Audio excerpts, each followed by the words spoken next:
Welcome to the Underwater Podcast, where we take a deep dive into the world of underwater portrait photography, cinematography, and everything in between. With me, your host, Brett Stanley.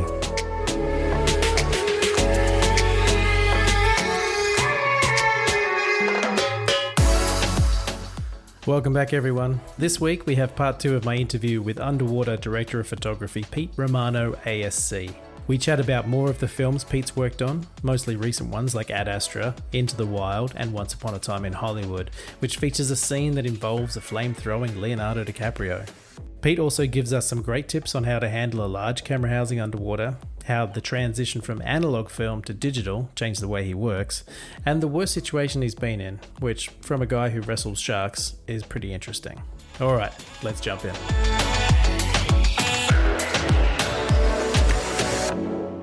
Pete Romano, welcome back to the Underwater Podcast. Well, thank you, Brett. It's been an interesting couple of moments going over past experiences. It's kind of fun, actually.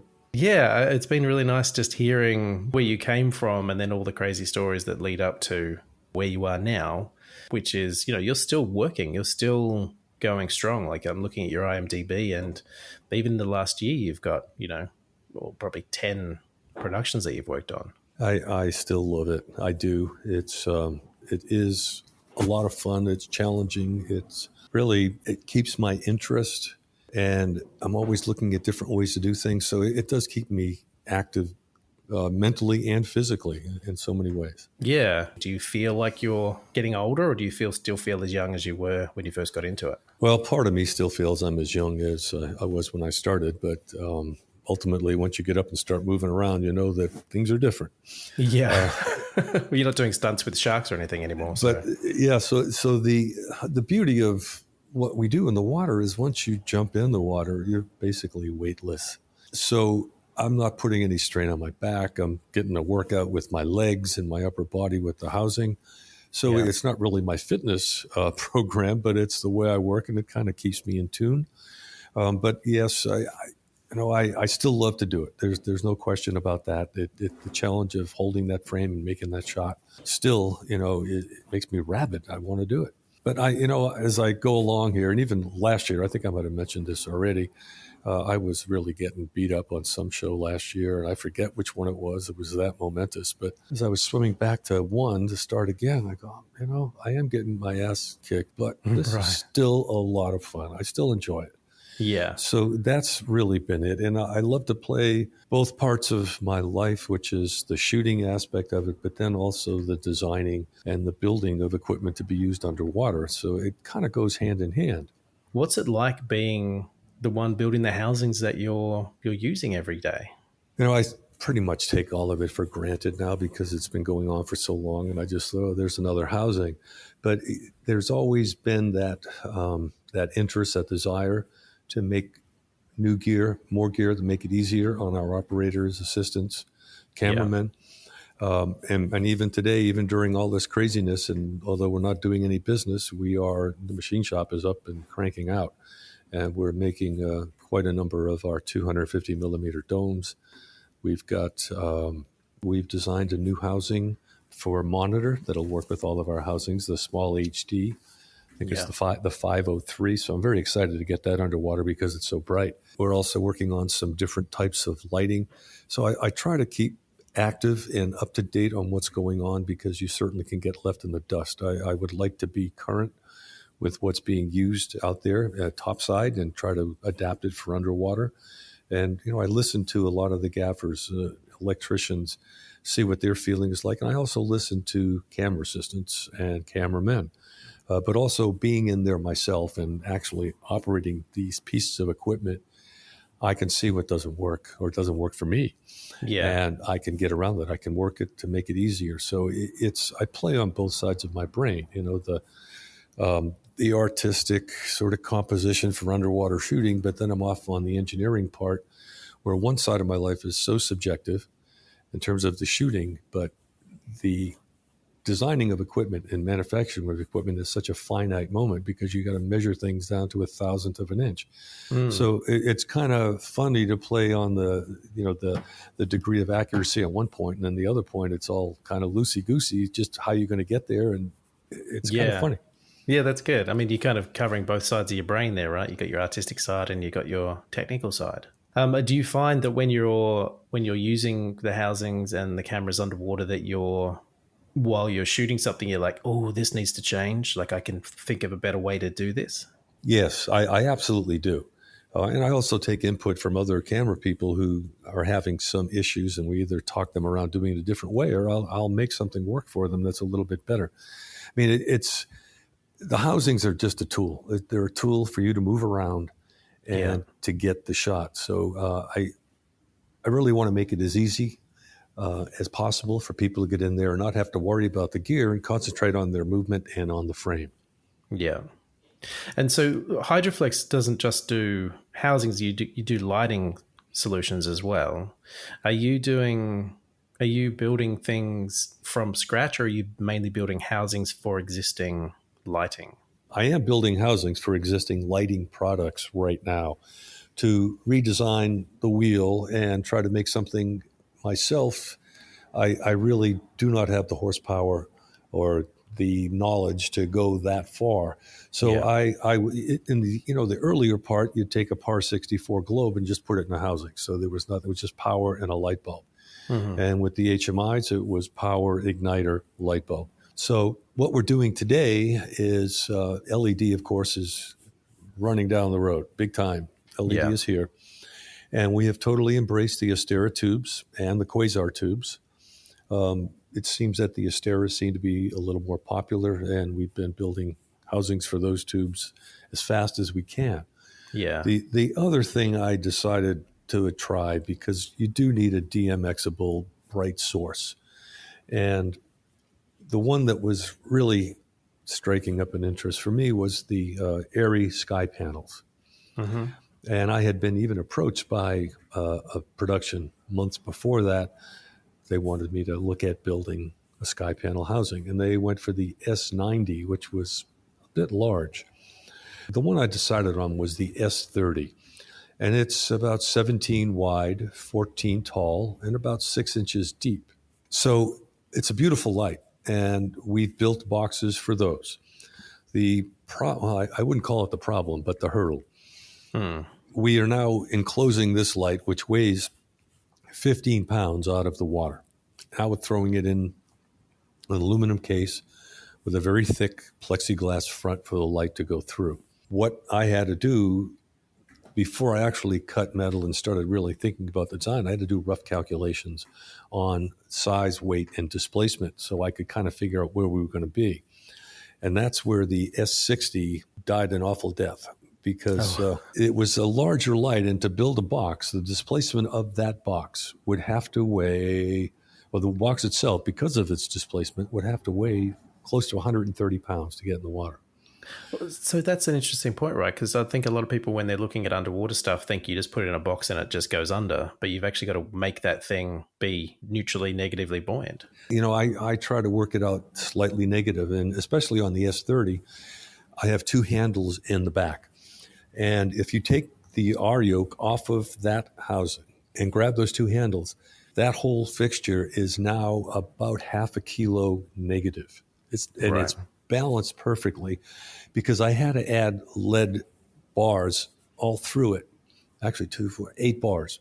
All 4 sides have a little bit of lead, but that you could spin that on itself. It's so balanced, but again, it's not 130 pounds, but it truly is 65 pounds before it goes in the water. Yeah. But in the water, it's a gem. You can swim it, you can flip it, you can throw it. It's so when I design things, even housings, even for the monitor housing, I try to look at the rough displacement. I look at all the weight of all the components. I even go through a SolidWorks density measurement, so I know what the aluminum weighs, what the could be the monitor, what that weighs, all the connectors and fixtures and pieces, and then you figure out what it displaces, and sort of do a ratio between the weights, and try to make it come out to where It's just about slightly negative. Yeah, I remember the first time I ever used the Mark V, the pill, on a shoot, and I remember thinking that how is this possible that there's a housing that one person can't really lift by themselves, but once it's in the water, this thing is like feather light touch. Yes, and as far as my operating and swimming a camera, there are smaller housings, guaranteed. But I don't know that that's an advantage once you're in the water. Out of the Yeah, water, yes, they got an advantage because it's smaller. But even some of these smaller prosumer housings, you try to hold those steady while you're shooting, and they're kind of rough. It's hard to hold it steady. yeah, Because I was doing stuff for the Park Service on the Arizona, and I had an A7S housing, not a cam housing. And it was tough to do a real hard swim and really keep that where you wanted it and not be flopping around. So the remote aquacam, the pill, it's about 28 inches long and ultimately weighs about 80 pounds out of the water. mm, When you get it in the water, or before I take it in the water, I have my assistant put it either in a tub of water we've got here for the prep, or we'll do it on location right at the pool or tank, wherever we're working. And we will both, I'll be in the water, my assistant will be out of the water, and we will start moving leads around, taking away leads, putting little ankle weights on. Now, it might not be the prettiest picture in the world because it might be an ankle weight hanging off the left side or whatever. But the key to my success is getting that housing perfectly weighted, perfectly trimmed. So I could basically let it go and it's going to sink perfectly horizontal, no tilt, no yaw, and it's going to just slowly sink down in a horizontal mode. That is by far one of the most important things to do when you're doing a critical shot, at least as far as I'm concerned, because the housing is weighted properly and balanced properly. I can grab that housing with a very light touch, basically 3 fingers on a handle. That's it. yeah, yeah, And it's a light touch. I don't gorilla grip it. And then, I've worked it out, and I'm sure most people can do this who are swimming cameras. You isolate your lower from your upper body so your legs can kick like nothing, yeah. but your arms and your hands are solid. It's And like you you're can, becoming your own sort of steady cam, right? Like you're well, so isolated. it is a steady cam, I guess, moment, and it would be a 3D steady cam. Yeah, Because not only do I weight the camera perfectly, I weight myself perfectly, depending on what's going on. Sometimes I do want to be heavy, but if I'm swimming a camera and I'm trying to follow some talent and, they're holding their breath and they're going to be everywhere. They're going to go up, they're going to go down, they're going to go sideways. So you have to be prepared to make that work for them. If I'm doing a shot like that, will trim myself to where if I take a full breath, I'll slightly rise. If I dump all of my air, I'm going to sink. So it allows me to go up and down. I can go sideways by kicking my fins out to the left. And it's a ballet between your body and your positioning and posture and the housing and getting that little rectangle to be right on the mark for what you're looking for.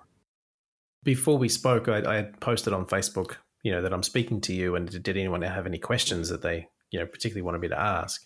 And one of the responses was about your team that's helping you do these shots and do your job. What are they doing to make your job easier? Are there tasks that they're performing that just make your job so much easier?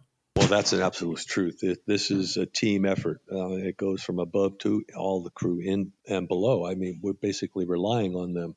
I take small crews. Typically, we become part of a bigger first unit. And if that's the case, I'll take one grip and maybe one electrician if we're doing a bunch of lighting. And then I draw from first unit. Now, I do that for a number of reasons. One, because I don't want a whole bunch of people in the water. Yeah. That makes me even crazier than other stuff. And the other part of it is I want to involve the other units so that they are part of the process and we get helped and they don't feel like they're outside. So again, we're putting on the diplomatic hat again. Yes, I need my 2 guys, but let's use your guys for topside support. And if we need any more than that, we'll throw them in the water. Right. So,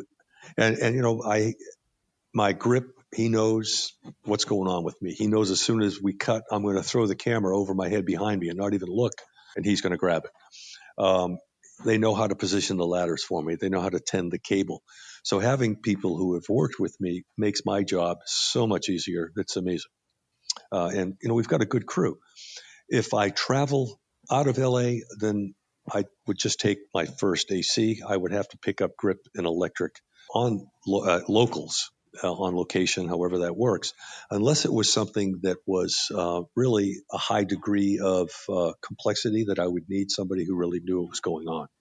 Right. But I like to involve other crew from other parts of our country so that they get a feel for it. So the next time it happens, they have an understanding of what's going on. What's your pre-production like? If you're starting on a new job, you've got the production, you've got your contract. What's the pre-production like for a feature film? Well, that's a sliding pendulum also, or swinging pendulum. Sometimes absolutely nothing. I show up, here's the pool. Okay, this guy's doing that, and we do it. Right. On the really big shows, then you're involved with pre-production, who's doing what, how are they laying out the shot. And I, at this point now, if I hear about a shot or I see a board or I think about it, I can actually execute that in my mind and say, well, I can almost do that, but I can do this better or something like that. So Right. I can see when I'm being thrown a horrible shot that I can't execute, and I try to work around it. It's when they try to use dummies instead of real people, you're in trouble. When they haven't tested the props before and everything's floating, you're in trouble. When they try to use real foliage and sets, you're in trouble because all that organic matter is going to really hurt you. We've had people bring in real kelp and put it in swimming pools, and it basically dissolves, makes a mess. Yeah. So I try to get ahead of it. And, as a cameraman, underwater cameraman who's going out for this, and for some reason I've been lax my last two shows. But I would say anybody who is doing this sort of stuff, when you check in with production, find out the pool, where it is, who's taking care of it, what they plan on the temperature being, what's the depth, do you have to put in blacks, how high are they heating it, what kind of filtration do they have. Yeah. And it's because if any of that's all messed up, whatever you do, even if it's your best work, it's still going to look like crap.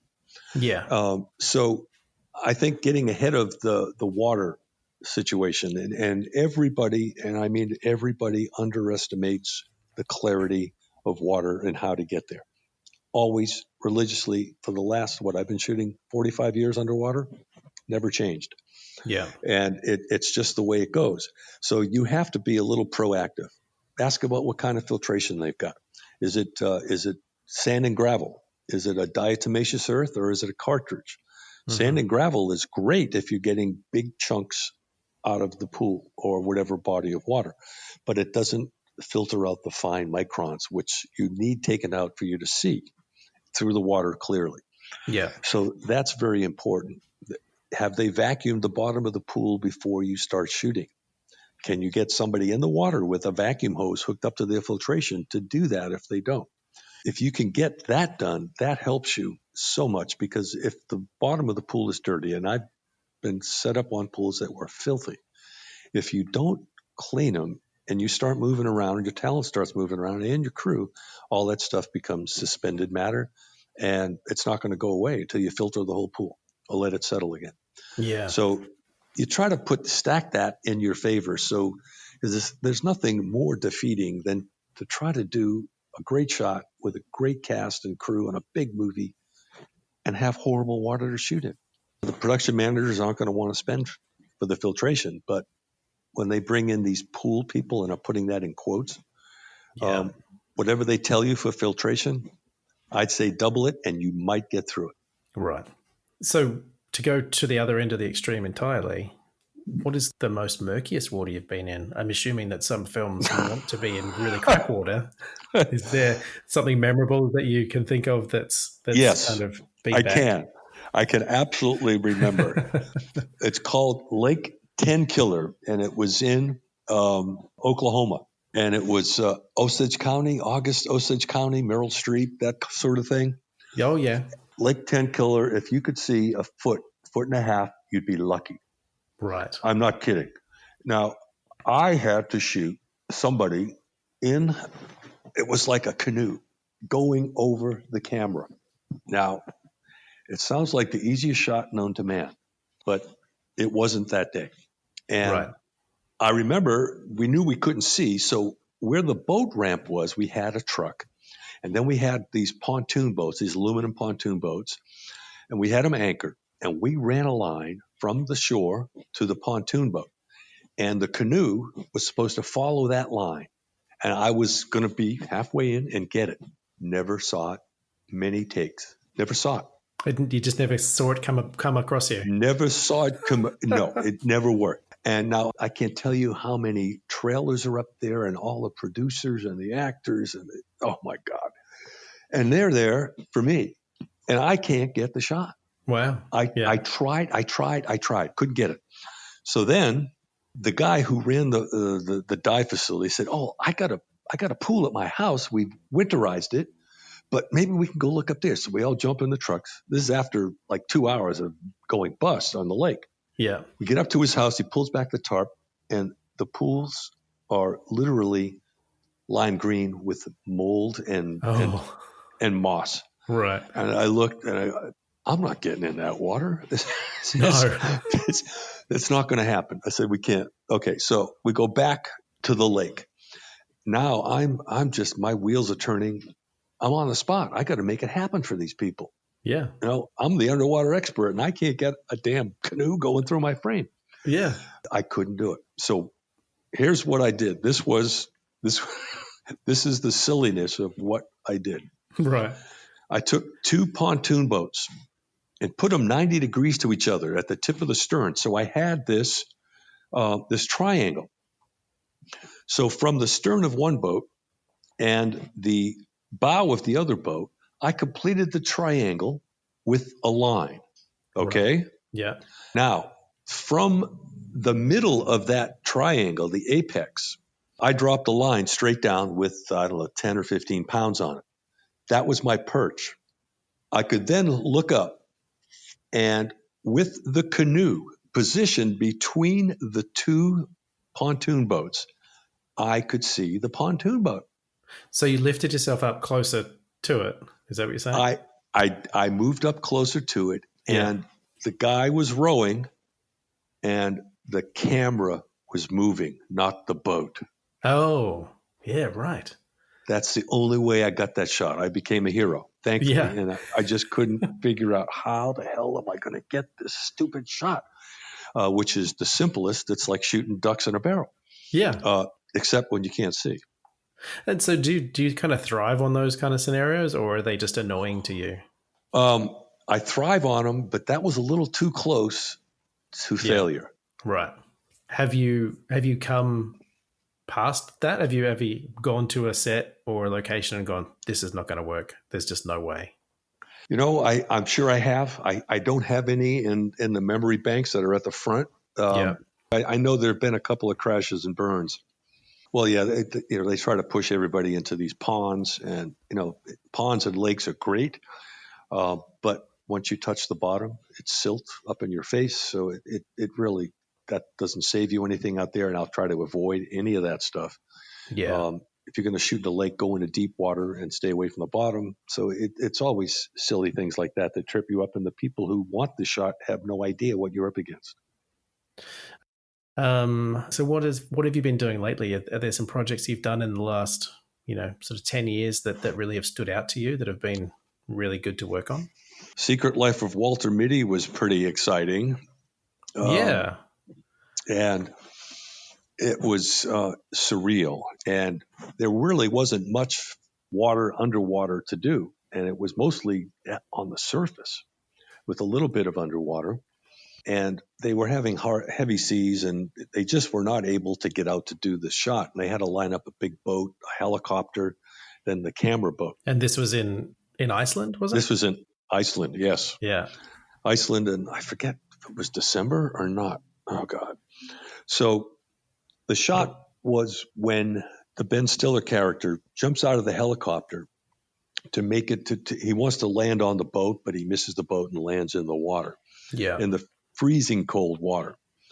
Stunt guy jumped out of the helicopter. I forget his name. And we got a couple of good shots of that, covered it on the boat, covered it from the water. We had to do one of them where Ben Stiller pops up in frame, and there's the big boat in the background. And that was the tough one to coordinate. So the camera crew was an AD, myself, Lauren Elkins, my AC. Of course, Ben was with us, and I think one other guy. We went out in a Zodiac raft, no center console, just engine on the back. Yeah. And it was so rough. We were taking green water over the bow, getting out. It went off about a mile. It was nasty. We were in dry suits. And I remember taking the housing on a float to get Ben in the foreground. And I swear the seas were 10 feet. And there were times when I could see our workboat, and then there were times when I couldn't see with Lauren. I couldn't see him Oh, wow. because of the waves. Cold as heck. Stunt guy was there with a wave runner just for safety and stuff. And we had to tie Ben in. And oh my God, we got our butts kicked, froze our ass off.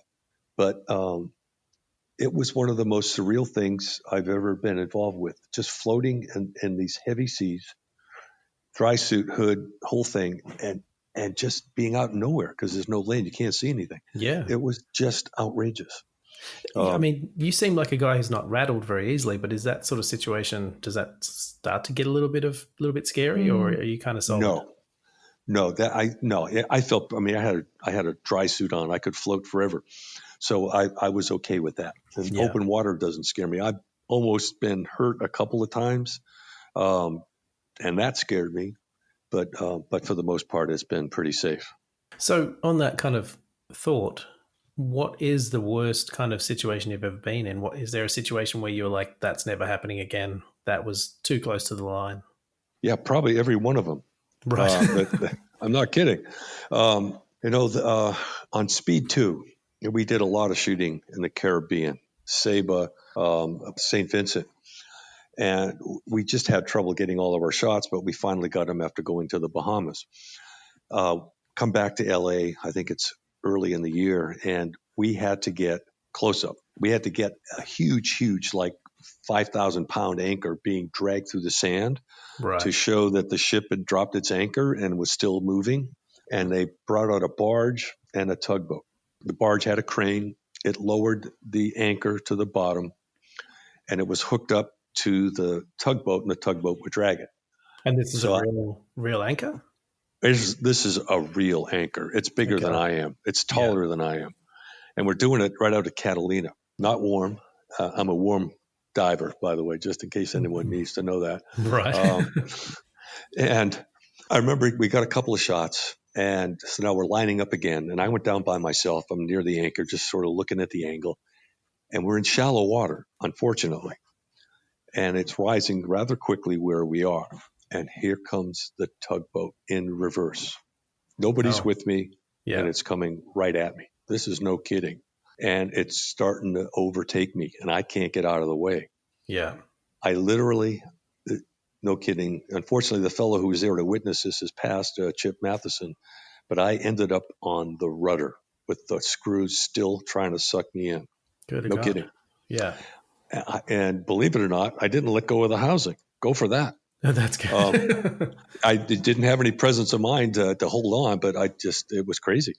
So I'm hanging on, and I'm just praying. And all of a sudden, I felt it back down. He just took it out. He put it in neutral. I went, and I just sort of released myself from the rudder, and all of a sudden, bang, threw it right back in reverse again.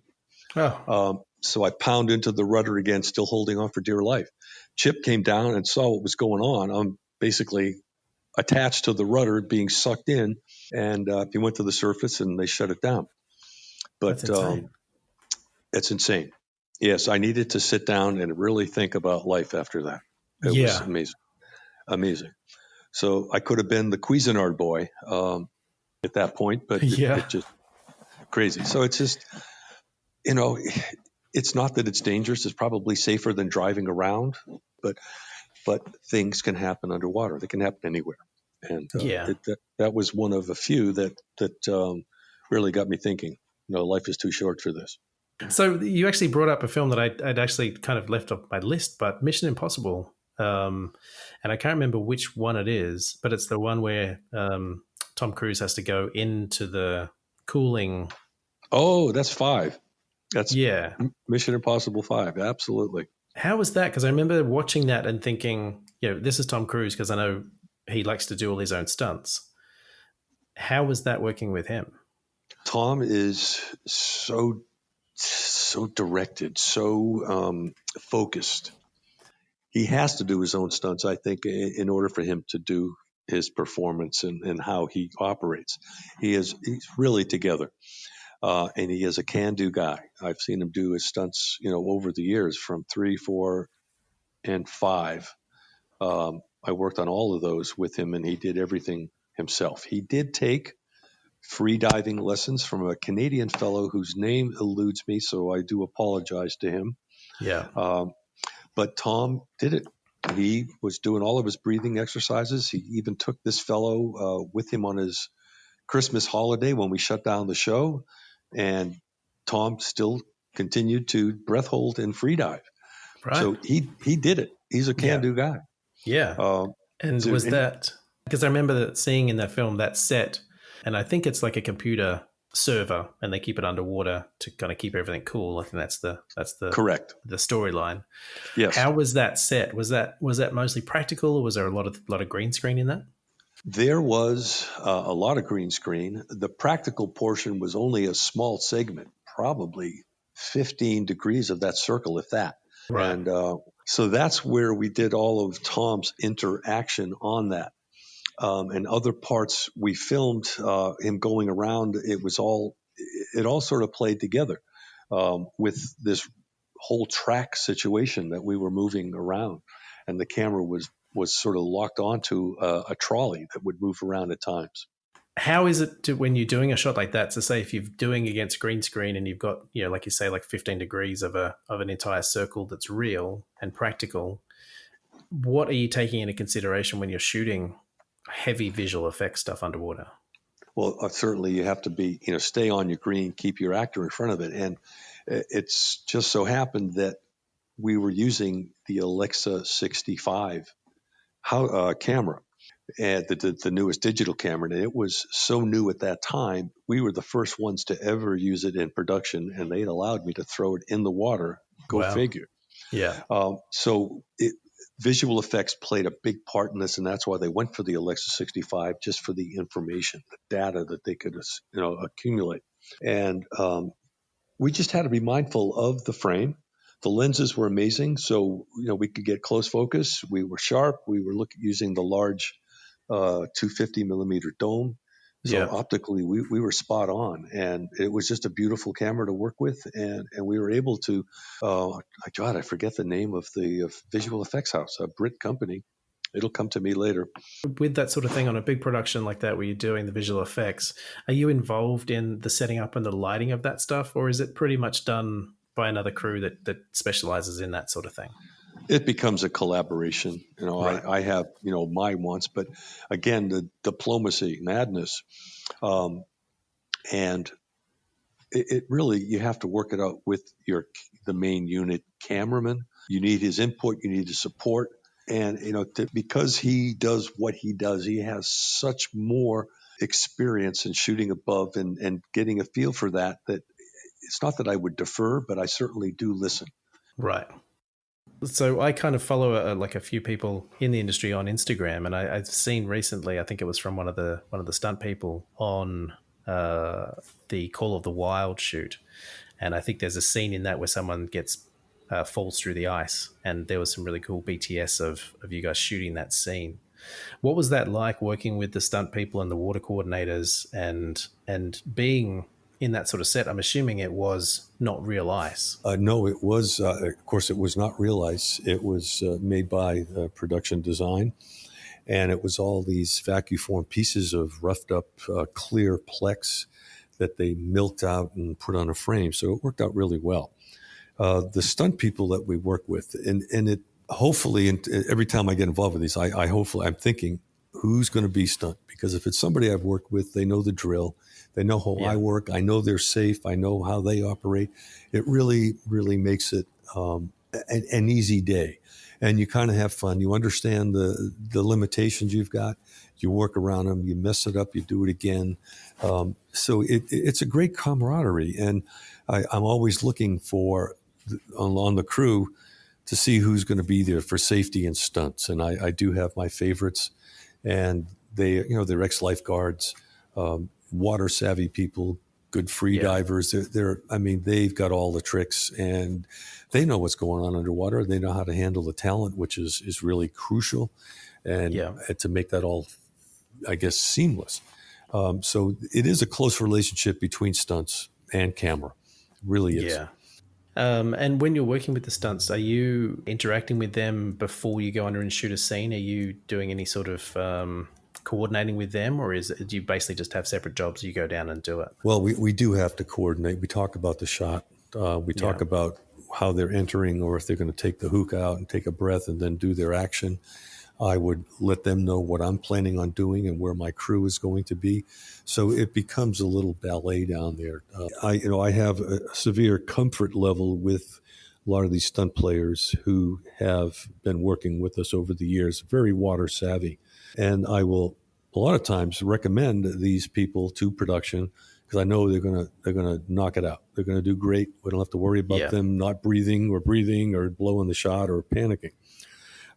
And sometimes I get overridden. They want to use this guy.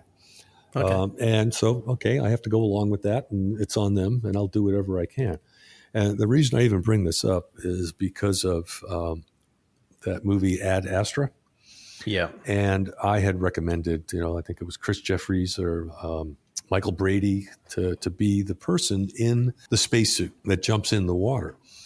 And so this is the scene in Ad Astra where he's swimming sort of through a tunnel, isn't it, underneath one of the rockets before it takes off? Yes, that is absolutely correct. And we were shooting night for night up at Polsa Rosa, which is an open industrial tank that I think was made 20-something years ago. And I've never liked that place, but after this Ad Astra experience, I came away with a better feeling for it. Oh, nice. Yeah, it was a miserable location, but with Hoyt Hoytema and James Gray, the director, Hoyt being the cameraman, in a miserable place. It was a great and fun shoot. Right. And the stunt guy, who was not one of my recommends and was not water savvy, or experienced, at least I didn't think he was much. His name was Travis, and can't remember his last name. God, I'm telling you. Travis is in the full suit, and he's got the helmet. Now, the thing about that is they take him and put him underwater with the face mask up, and he's on a hookah rig. No mask. He's got a hookah coming in. They get him in location. Everyone gives the okay. We're all set. They're upstairs. They're all set upstairs. I'm set on the camera. Travis loses his air. They close the mask, and he is now holding his breath during those shots. There's no air. So that mask is filled up with water. Totally full. And he's holding his breath behind a piece of glass. Correct. Yeah. Absolutely. Now, I didn't think he was going to do well because that's something that, that's not for the faint at heart by any means. And Travis knocked it out of the park. He was amazing. Now, what I found out later, he's one of those guys that has ice running through his veins. He is a very quiet guy, really quiet, and can-do guy. And he just got in there and he did it take after take after take. So my hat goes off to that gentleman. And funny as it may seem, 2 months later or so, I think I was doing Call of the Wild, and we had the stunt girl who is being pulled underwater in full wardrobe, holding her breath. Coincidence, amazing. Hannah, who was the stunt girl, Hannah and Travis are husband and wife. Oh, no. Yeah. So that was very, very cool. And I found out a little bit more about them. And now I understand why Travis and Hannah can do so well in the water. These guys are world-ranked, extremely professional skydivers. Oh, right. And so they're jumping out of really good planes. So you got to have something going on with that. So they can do it. And they're both great people. So it's a great relationship they've got. And it's amazing how they make that work. It's beautiful.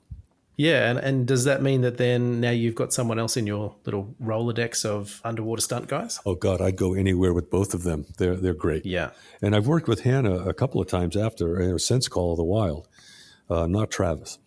yeah. And so when she's on in Call of the Wild, because I haven't seen the movie, but I did see the clip, and I think it's when she falls through the ice and then the dog kind of jumps in and saves her.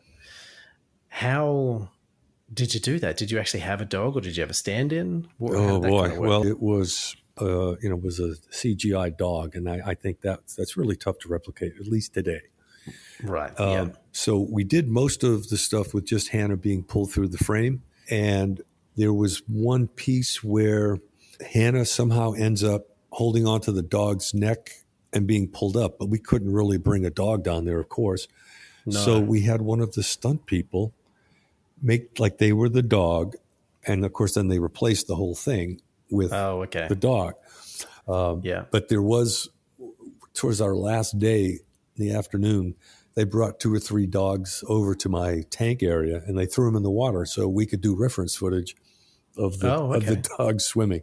And of course, I was in my cups there because of my 3 dogs, and I wish they were there. That would have been a lot of fun. Oh, that's right, because you've got the 3 big Labradors at the shop there. Oh yeah, yes, 3. Don't do 3 dogs. 2's enough. I feel like last year when I was coming in, there was like more and more dogs every time I came in. Well, our neighbors have dogs. We sometimes have 6 dogs on the court. Going crazy. Yeah. So to take us from something as lovely as dogs underwater through to the other end of the spectrum, which is people basically getting mutilated, Once Upon a Time in Hollywood. How was that? Well, I mean, how could I say no to working with Quentin Tarantino? Yeah. And, I've worked with Bob Richardson, ASC, his cameraman. I think Bob's done all of his stuff for quite a while. It's somewhat of a take no prisoners atmosphere. You really got to be, again, on the top of your game. But I'd go anywhere for Bob, and I certainly still, to this day, I dearly wanted to work with Quentin, and I'd go anywhere with him. So it was fun with a lot of big personalities and egos. Certainly Leo was there with the flamethrower and the whole thing. Interesting set. Quentin drives a set a whole different way. There are no electronic or eraser board slates, only chalk slates. That's it. Okay. Yeah. He won't allow it. And of course, he shoots film, which is great. He has a way about him. He's very well liked by the crew, and he embraces the crew. But, they all sort of have to do the tap dance to make it all work for him. And he's quite a character. I mean, he's walking around with an English driving cap on backwards, got his high top white shoes on. And he was walking around the set with this huge Sherlock Holmes Cavendish pipe. Truly. Oh, really? So it's a unique experience to be on that set. Right. Even more unique, and we were up in the Hollywood Hills, just outside of where Universal has some big parking structures. And we had to go across the main street and way up the hill, and we're looking at coyotes as we're going up to this location. And it's way up the top of the hill at a cul-de-sac and a house that hasn't been touched since the 70s, which was perfect for the movie. Yeah. And that stunt girl who was being burned in the pool did so many takes, take after take after take. And I wasn't part of a lot of it. I was out in the cul-de-sac waiting to get up. And you could hear her that night throughout the whole canyon screaming at the top of her lungs, literally. Yeah. And it's nighttime, right? It's nighttime. It's night for night. All the neighbors know what's going on. It was crazy. And it started out, they dropped in the radio and they dropped in some things I had to catch in the water. And then they had me trying to get the girl when the flamethrower came out over the water. I've never seen more blood or had more blood in the water with me as for a shot. Fake blood, though, right? All fake blood. And it took them 15 minutes to dress that girl up with all of her Nomex and all of the safety gel. And then on top of that, on the outer is all the cement glue that they want to burn. And there was Leo up there with the flamethrower. It was absolutely insane. I mean, where else would that happen? But on a Quentin Tarantino movie. Yeah. In the Hollywood Hills. So my exposure or my participation was minor, but it was a major out of the park hit for me to be there and go through that. For that shot, you're basically under the water entirely, getting that shot of the flames coming over the top of her. Yes, I'm looking at our stunt girl, seeing her legs, and I can see out of the water a little bit, and there comes the flamethrower coming in. Then she's lit up. It's just crazy. Yeah, that's insane, and especially because Tarantino's only got 2 more films before he reckons he's going to retire.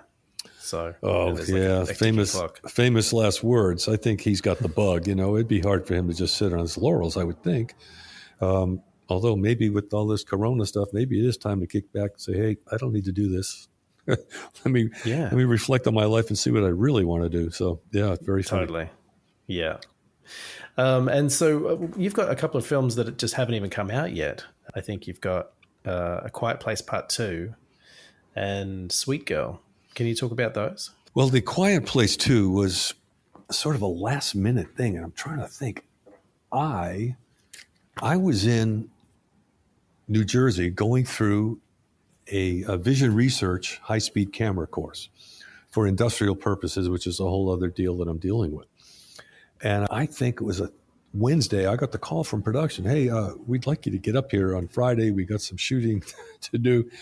Right. And I go, "Well, I'm in New Jersey. I don't have any of my gear." So he goes, "Well, let's see if we can work it out." So literally, I went right from New Jersey to Pittsburgh.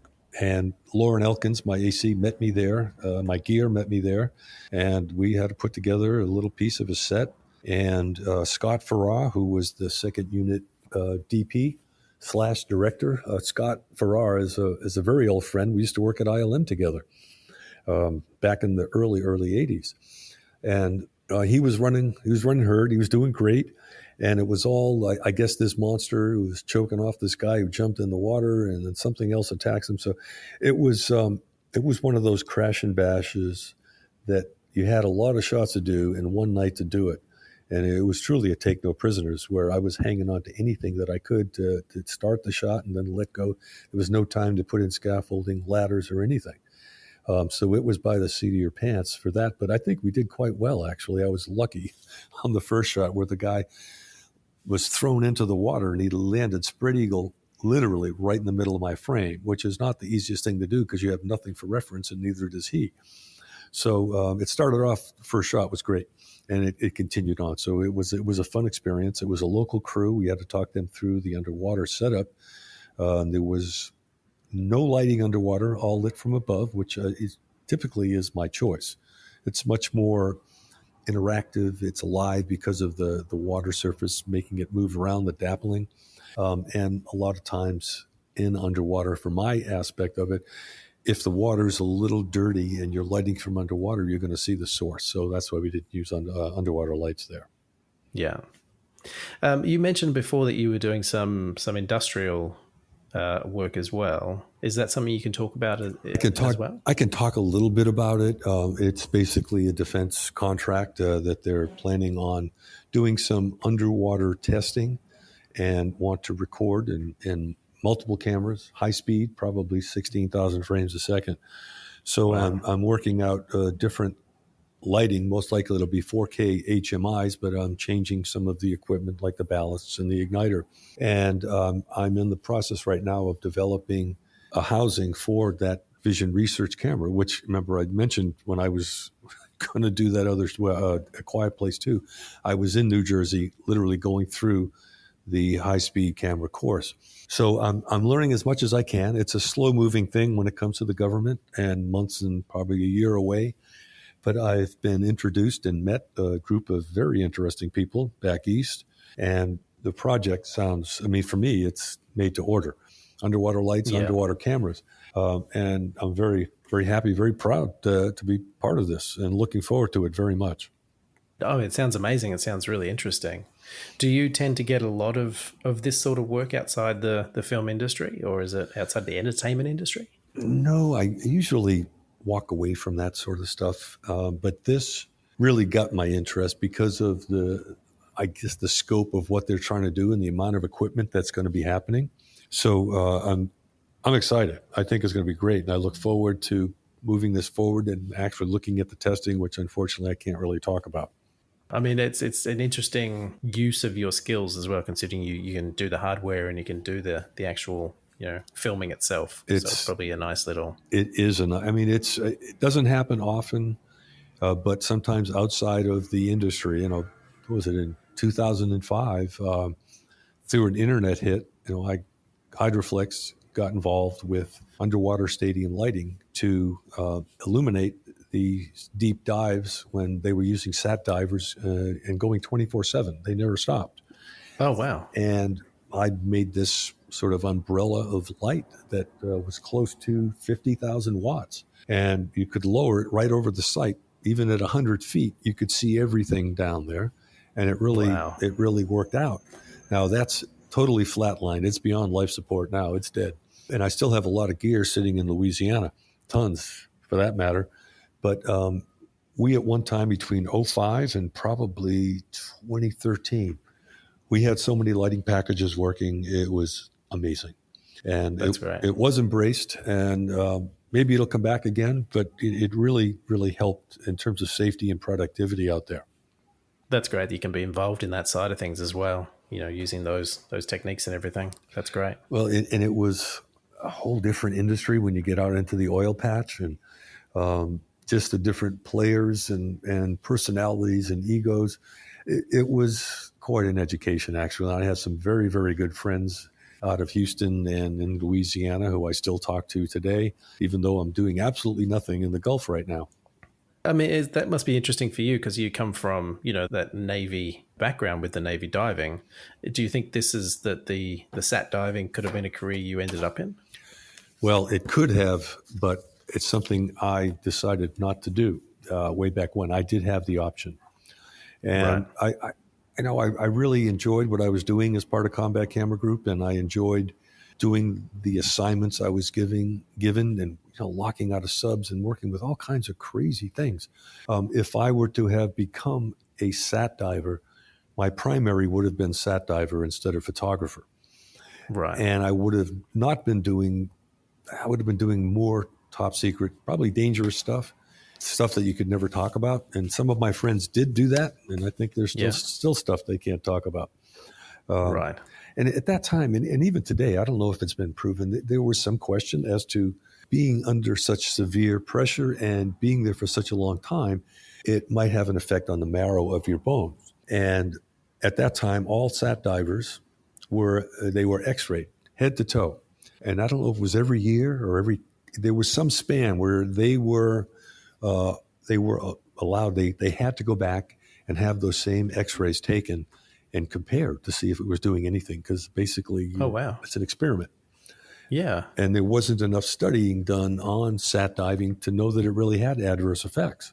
Which I think is similar to, when people go to space, that has interesting effects on their bones and their bone marrow and stuff, but it's probably a lot more researched than deep water, I guess. Yes, just because they've been living in space for so long. And what's happening is one of them is an overpressured and the other one is an underpressured scene. So it would affect you totally differently. So an interesting thing that I read recently, and you might appreciate this because you've worked with Tom Cruise, is him saying that, I'm not sure what the timeline was, but he would be very interested in shooting a movie in space. And I don't know if it's Mission Impossible, but is that something you would sign up for? It would be out of my sandbox, and I don't think I don't think I can go to space. Just the physical, sort of I guess qualifications alone, and I think where I am in my age, I don't think they're going to let me up there. No. Is that something you'd be interested in, though? Like if you were a younger man or if you did fit the regulations? I'm an inner space guy, not an outer space guy. Right. I find it very interesting because I don't mind space, but water kind of makes me claustrophobic, whereas my wife is so totally freaked out by space. Oh, funny. It is the worst place. And it interests me why some people will be okay with one but not the other.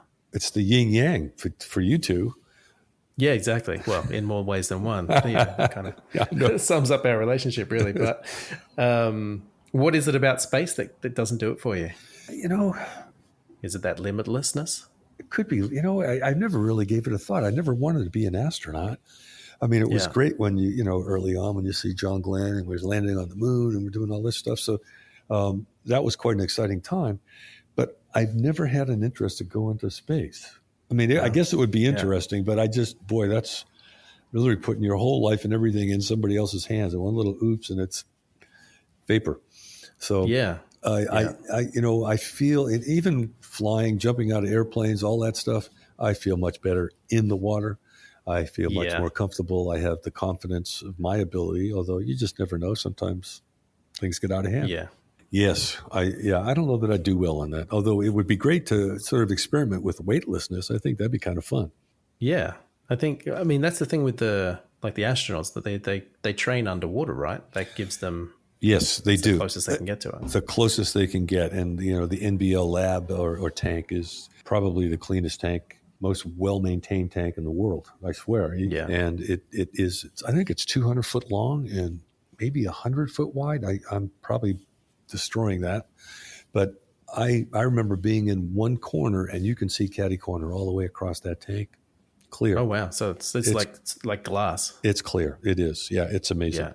And doing Armageddon in there was really a great experience. And having to go through their training and qualify and bark like a seal and do all kinds of silly things, ditch and dawn. I literally had to requalify for diving Oh right. to get in their tank. And every day you go in the water, you get a physical, you get checked up. Oh wow. Okay. And you have a little stuffy nose or you're a little sick, you don't go. And that's for all the astronauts. That's for any of the working divers, anybody Yeah. jumping in the water. But and I have some great stills from that shoot. And there was, I think we had like 4 or 5 astronauts in the water, plus their tenders, plus our crew, plus people with cameras aside from us. There were a lot of people in that water. Very cool. So that was Armageddon back in the day. Was that the Bruce Willis one? Yes. Yes, Bruce Willis. God, I can see him. I can't remember his Ben name. Affleck? Thank you. And Yeah. and I'm trying to think of who else was there. Was Billy Bob Thornton in that? I think he was there. So were you shooting their space scenes underwater? No, we were shooting their training. Oh, okay. It was basically for them to be able to get out there and jump on the asteroid to save the world. They had to go through astronaut training. Right. Okay. So probably my final question is, how have things changed for you going from film to digital? Has it been a good transition? Was it a hard transition? What's your kind of feeling about moving from film to digital? Well, I think it was a good transition, and I also think the beginning it was a hard transition. I still love film. I still love to hear the camera chugging away underwater, but we don't hear it enough. I probably do 2 film jobs a year. So I do, like for Hoytema or Janusz, who were all film people. Yeah. The hardest thing I found in making that transfer is, as we discussed earlier, I was a reflex viewfinder guy. And when I put that housing up to my eye, that was an extension of my body. When my head moved, the housing moved, or when Right. the housing moved, my head moved, depending on how you looked at it. Yeah. But that's all that existed for me was that rectangle.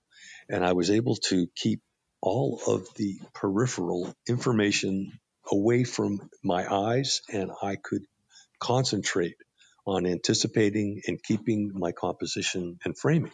It truly was an extension of my head and my neck. I don't know that that's a really good thing for you in terms of chiropractic work, but Yeah, that's posture. kind of the way it worked out. And the only time I would ever use a monitor in film land was when I was shooting sharks, because I wanted the peripheral vision. I wanted to know where the hell they were. Right. And then I could just point the camera. But for the most part, no. So now we're in digital land and I'm looking at a monitor. It was really hard to, I guess, separate that image from all the other junk that's going on. Right. For me, it was really, really tough. And I was wondering, okay, is it time? Should I just move on? I'd liked looking through the finder. Yeah. Well, through trials and tribulations, I have mastered it to a point where I don't think I'd go back to a reflex finder. And I have embraced the monitor. I've embraced the peripheral vision. It has freed me up so much in my ability to move the camera and myself through the shot and see what's going on. And this movie I was in such tight quarters. I couldn't get the camera in and me in and the guy in. I literally just swung the monitor on the housing 90 degrees, and I one-handed that housing in through it. And I could see what was going on, and I held my frame. So it has helped me so much now that I couldn't go back to a reflex finder and sticking my head behind it and leaving it there. I need the freedom. It's opened up a whole new world, and I love moving that camera. The most important thing for me before I start a shoot is I get that camera trimmed perfectly in terms of its balance, its yaw tilt. Yeah. And I want it just about 1.5 pounds or 2 pounds negative. It just sinks straight right down. If you can do that with any housing that you're using, it gives you so much control over your frame, over the housing, and using things like ladders and parts of the set or interiors of cars. You can so gracefully move that camera now, and you can do it with one hand because it's balanced. It isn't going to try to tilt on you or tip down. You can grace it. And if you had to tilt up a little bit, you can just give it a little crack because it's virtually weightless. Yeah. And it just, for me, it has just given me the freedom to go crazy underwater and just keep moving and try things I've never tried before. See how close you can get to something, or how close somebody can get to you as they're traveling, being pulled on a line, within safety limits, always within safety. Yeah, of course. So for me now, it's kind of like fun. I've got a balanced housing. My toy is ready to go, and now I got to make these things happen. So it's a blast. It still is a blast. And I don't know, maybe latter part of last year when I was getting my butt kicked, literally, and I forget what show it was, I looked around and then I thought to myself, you know what? This is still a lot of fun, even though I'm getting my ass kicked. Yeah. So there you have it. I still love it. Pete, again, amazing as usual. Just love talking to you and hearing your experiences of the old stuff and the new stuff as well. So thanks again for coming on, and I know people are going to love hearing all this stuff. My pleasure. Thank you. And stay in touch. Let me know.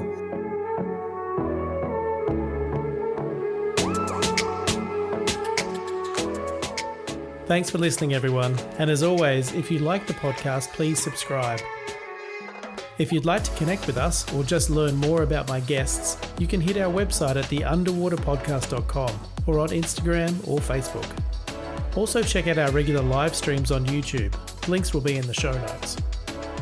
If you'd like to know more about my underwater photography workshops and mentoring, you can find me at brettstanley.com.